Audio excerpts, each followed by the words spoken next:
जिस पिता के हाथ की मिठाई के लिए पूरा शहर लाइन में लगता था, बेटे ने उसे ही अपनी पार्टी में जूठे बर्तन उठाने के लिए मजबूर कर दिया। लेकिन फिर एक मेहमान ने, नमस्कार दोस्तों, मेरे चैनल में आपका स्वागत है। आज की कहानी का नाम है स्वाद और अहंकार। बनारस की तंग गलियों में सुबह की अनजान अजान और मंदिर की घंटियों के साथ ही एक और आवाज़ गूंजती है, कड़ाही में पड़ती शुद्ध देसी घी की छनछनाहट। यह आवाज़ थी दीनानाथ मिष्ठान भंडार की। 65 वर्षीय दीनानाथ जी पूरे बनारस में अपने मलैया और केसरिया रबड़ी के लिए मशहूर थे। उनका नियम था, जब तक वे खुद अपने हाथों से दूध नहीं काढ़ते और केसर नहीं घोटते, दुकान का शटर नहीं उठता था। उनकी दुकान कोई बहुत आलीशान नहीं थी, लकड़ी के पुराने खंभे थे और पीतल के पुराने बर्तन, लेकिन स्वाद ऐसा कि बड़े बड़े मंत्री और अफसर भी लाइन में लगकर अपनी बारी का इंतजार करते थे। दीनानाथ जी के जीवन में सिर्फ दो ही कमाई थी, एक उनकी ये पुश्तैनी दुकान और दूसरा उनका बेटा विक्रम।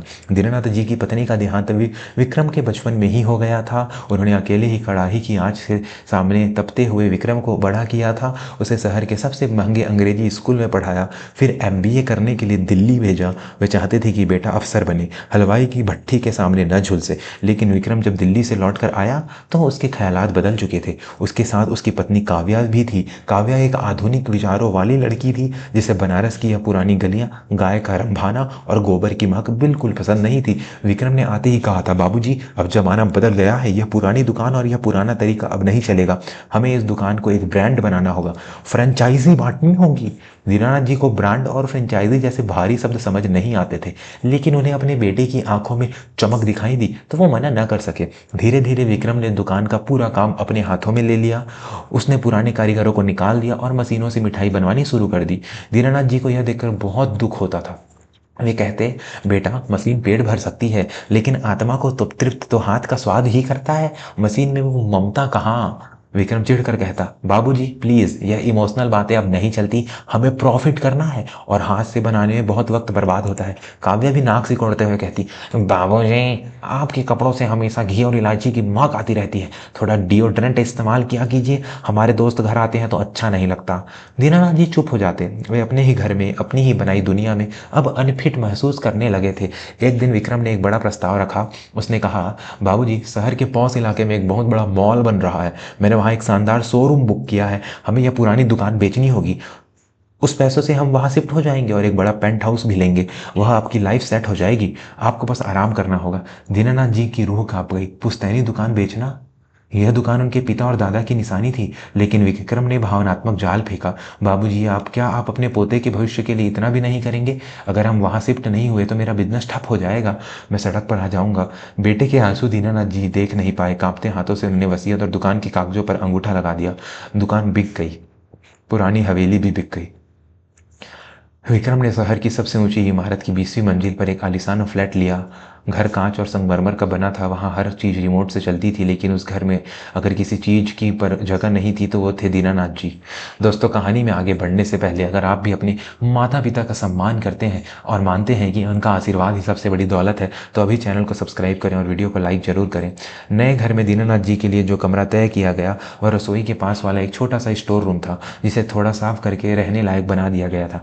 काव्या ने कहा था, विक्रम, यह गेस्ट रूम तो हमारे VIP मेहमानों के लिए है, बापूजी तो वैसे भी दिन भर पूजा पाठ में लगे रहते हैं, उन्हें बड़ी जगह की क्या जरूरत। और हाँ, उन्हें मना कर देना कि वो लिविंग रूम में के सोफे पर ना बैठे, उनका कुर्ता गंदा होता है, मेरे इटालियन लेदर के सोफे खराब हो जाएंगे। दीनानाथ ने सब सुन रहे थे, लेकिन उन्होंने कुछ नहीं कहा। जिस पिता ने बेटे को महलों में रखने के लिए खुद पूरी जिंदगी भट्टी की आग सही, आज वही बेटा उसे स्टोर रूम में रख रहा था। अब दीनानाथ जी की दिनचर्या बदल गई थी। उन्हें रसोई में घुसने की भी मनाही थी। काव्या को डर था कि वे फिर से वही पुराना देसी खाना बनाने लगेंगे, जिससे घर के मसालों की महक फैल जाएगी। उन्हें खाना भी उनके कमरे में ही दे दिया गया जाता। अक्सर खाना ठंडा होता, रोटियां कड़क होती और दाल में पानी ज़्यादा होता। एक रात दीनानाथ जी को बहुत भूख लगी थी। दोपहर का खाना भी ठीक से नहीं मिला था। वे दबे पांव रसोई में गए, फ्रिज खोला तो देखा कि कल पार्टी में का बचा हुआ पिज्जा और पास्ता रखा है। उन्हें बहुत जोरों की भूख लगी थी। उन्होंने सोचा, एक टुकड़ा ले लूं। जैसे ही उन्होंने हाथ बढ़ाया, पीछे से लाइट जल गई। काव्या खड़ी थी। बाबूजी, यह क्या कर रहे हैं आप? चोरी छिपे खाना चुरा रहे हैं? यह इम्पोर्टेंट चीज़ वाला पिज्ज़ा है, यह आपकी सेहत के लिए नहीं है। आपके लिए दाल और रोटी अलग से रखी है, वो खाइए ना। काव्या की आवाज़ में नफरत थी।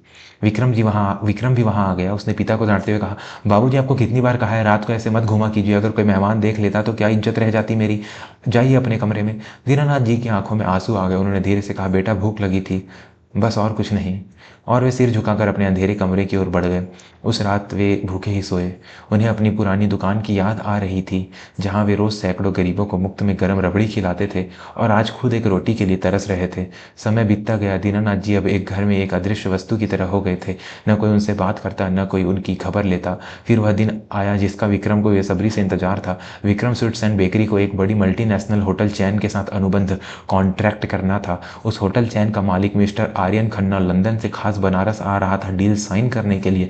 आर्यन खन्ना भारतीय मूल के अरबपति थे और खाने के बड़े शौकीन माने जाते थे। अगर यह डील हो जाती तो विक्रम का बिजनेस कई देशों में फैल जाता। विक्रम ने घर पर एक भव्य पार्टी रखी। शहर के सारे बड़े लोग बुलाए गए। घर को दुल्हन की तरह सजाया गया। कैटरिंग का ऑर्डर शहर के सबसे महंगे होटल को दिया गया। पार्टी की सुबह विक्रम दीनानाथ जी के कमरे में आया। उसने एक सफ़ेद कुर्ता पजामा उनकी तरफ फेंका। बाबूजी, आज मिस्टर खन्ना, आर्यन खन्ना आ रहे हैं। बहुत बड़े आदमी हैं। मैं नहीं चाहता कि उनके सामने कोई भी गड़बड़ हो। आप यह साफ कपड़े पहन लीजिए और हाँ, खबरदार जो आप अपने कमरे से बाहर निकले। अगर किसी ने पूछा तो हम कह देंगे कि आप बीमार हैं और बिस्तर पर हैं। आपकी पुरानी बातें और आपका देहातीपन मेरी डील खराब कर सकता है। दीनानाथ जी ने बेटे की आंखों में देखा। वहाँ सम्मान का एक कतरा भी नहीं था। उन्होंने भारी मन से सिर हिलाया। ठीक है बेटा, मैं बाहर नहीं आऊँगा। तेरी तरक्की में मैं बाधा नहीं बनूंगा। शाम हुई, पार्टी शुरू हुई। महंगे परफ्यूम और विदेशी शराब की महक हवा में थी। संगीत बज रहा था। तभी एक लंबी काली कार रुकी और मिस्टर आर्यन खन्ना अपनी टीम के साथ उतरे। विक्रम और काव्या ने दौड़कर उनका स्वागत किया। आर्यन खन्ना एक गंभीर और सुलझे हुए व्यक्ति थे। उन्होंने घर की सजावट की तारीफ की, लेकिन उनकी नज़रें कुछ और ही तलाश रही थी। वे सोफे पर बैठे। वेटर ने ट्रे में विदेशी मिठाइयाँ, मैक्रून्स और चॉकलेट मूस पेश किए। आर्यन ने एक टुकड़ा चखा और उसे वापस प्लेट पर रख दिया। उनके चेहरे पर निराशा थी। विक्रम घबरा गया। उसने पूछा, सर क्या कुछ कमी रह गई? यह पेरिस के सेफ की रेसिपी है। आर्यन खन्ना ने गंभीर आवाज में कहा, मिस्टर विक्रम, मैंने सुना था कि बनारस में दीनानाथ जी के हाथ का जादू है। मैं 7 समुंदर पार से पेरिस की चॉकलेट खाने नहीं, बल्कि उस जादू को महसूस करने आया था जिसके चर्चे मैंने अपने दादाजी से सुने थे। मैंने सुना था कि उनकी रबड़ी में एक रूहानी स्वाद होता है। क्या मुझे वो चखने को मिलेगी? विक्रम के पसीने छूट गए। उसने हकलाते हुए झूठ बोला, वो सर, बात ऐसी है कि पिताजी अब बहुत बूढ़े हो चुके हैं। उनकी याददाश्त चली गई है और वे अब कुछ नहीं बना पाते। उनके हाथ कांपते हैं तो वो बिस्तर से भी उठ नहीं पाते। यह सब उनकी ही रेसिपी का मॉडर्न वर्जन है। आर्यन खन्ना शांत रहे, लेकिन उनकी परखी नजरें बता रही थी कि वह इस जवाब से संतुष्ट नहीं है। इधर बंद कमरे में दीनानाथ जी खिड़की से आसमान देख रहे थे। उन्हें नहीं पता था कि बाहर क्या हो रहा है, लेकिन आज उनका मन बहुत बेचैन था। उनका पुराना रसोइया काका, जो अब इस नई बिल्डिंग का चौकीदार था, उसने चुपके से दीनानाथ जी के लिए थोड़ा सा दूध और केसर भिजवाया था। उसने खिड़की से कहा था, मालिक, आज मेरा जन्मदिन है, कि आप अपने हाथ की थोड़ी सी खीर बना देंगे? बरसों हो गए आपके हाथ का स्वाद चखे। दीनानाथ जी मना नहीं कर सके। कमरे के कोने में एक छोटा सा इंडक्शन हीटर था, जो वे कभी कभी पानी गर्म करने के लिए इस्तेमाल करते थे। उन्होंने चुपचाप उस पर दूध चढ़ाया। जैसे ही दूध उबलना शुरू हुआ, उन्होंने उसमें मुट्ठी भर चावल और केसर डाला। जैसे जैसे खीर पकने लगी, एक भीनी भीनी रूह को छू लेने वाली खुशबू उठने लगी। यह खुशबू दीवारों को चीरती हुई दरवाजे की दरारों से निकलकर बाहर हॉल की तरफ बढ़ने लगी। दोस्तों, कहानी अभी एक बहुत ही रोमांचक मोड़ लेने वाली है। क्या यह खुशबू विक्रम का झूठ पकड़वा देगी? जानने के लिए चैनल को सब्सक्राइब करें, क्योंकि आगे जो होगा वो आप सोच भी नहीं सकते। हॉल में आर्यन खन्ना उठने ही वाले थे डील कैंसिल करने के लिए। उन्हें वह अपनापन और स्वाद नहीं मिल रहा था जिनकी उन्हें तलाश थी। तभी उनकी नाक में एक महक टकराई। इलायची, केसर और धीमी आंच पर पके हुए दूध की वह दिव्य सुगंध। आर्यन खन्ना रुक गए। उनकी आंखें बंद हो गई। उन्होंने गहरी सांस ली। यह खुशबू, आर्यन बुदबुदाए, यह खुशबू मशीन की नहीं हो सकती। यह किसी 5 स्टार होटल की नहीं है। यह तो वे तेजी से उस महक की दिशा में मुड़े। विक्रम घबरा गया। सर सर, उधर मत जाइए, उधर सर्वेंट काउंटर है। शायद नौकर कुछ पका रहे होंगे, बदबू आ रही होगी आपको। आर्यन ने विक्रम को अनदेखा किया और तेज कदमों से उस गलियारे की तरफ बढ़े। विक्रम और काव्या उनके पीछे दौड़े। सर प्लीज, उधर मत जाइए। लेकिन आर्यन नहीं रुके। वे इस छोटे से स्टोर रूम में दरवाजे पर पहुंचे जिसके नीचे से वह खुशबू आ रही थी। उन्होंने दरवाजा धक्का देकर खोला। अंदर का नजारा देखकर सब सन्न रह गए।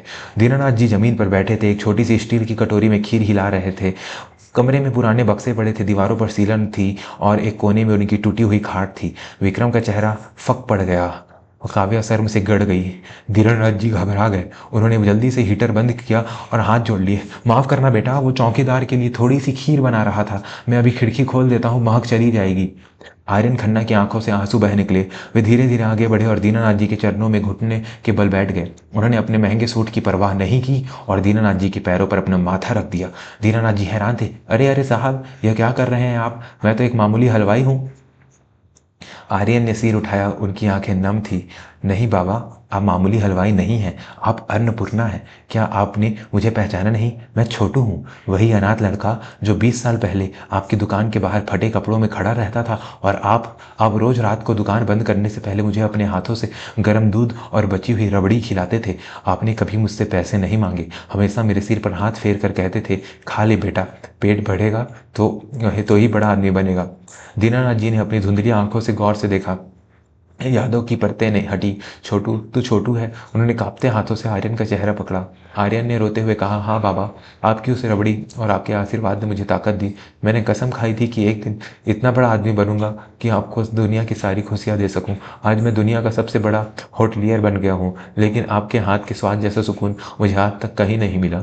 फिर आर्यन खड़ा हुआ और उसका चेहरा गुस्से से लाल हो गया। वह विक्रम की तरफ मुड़ा।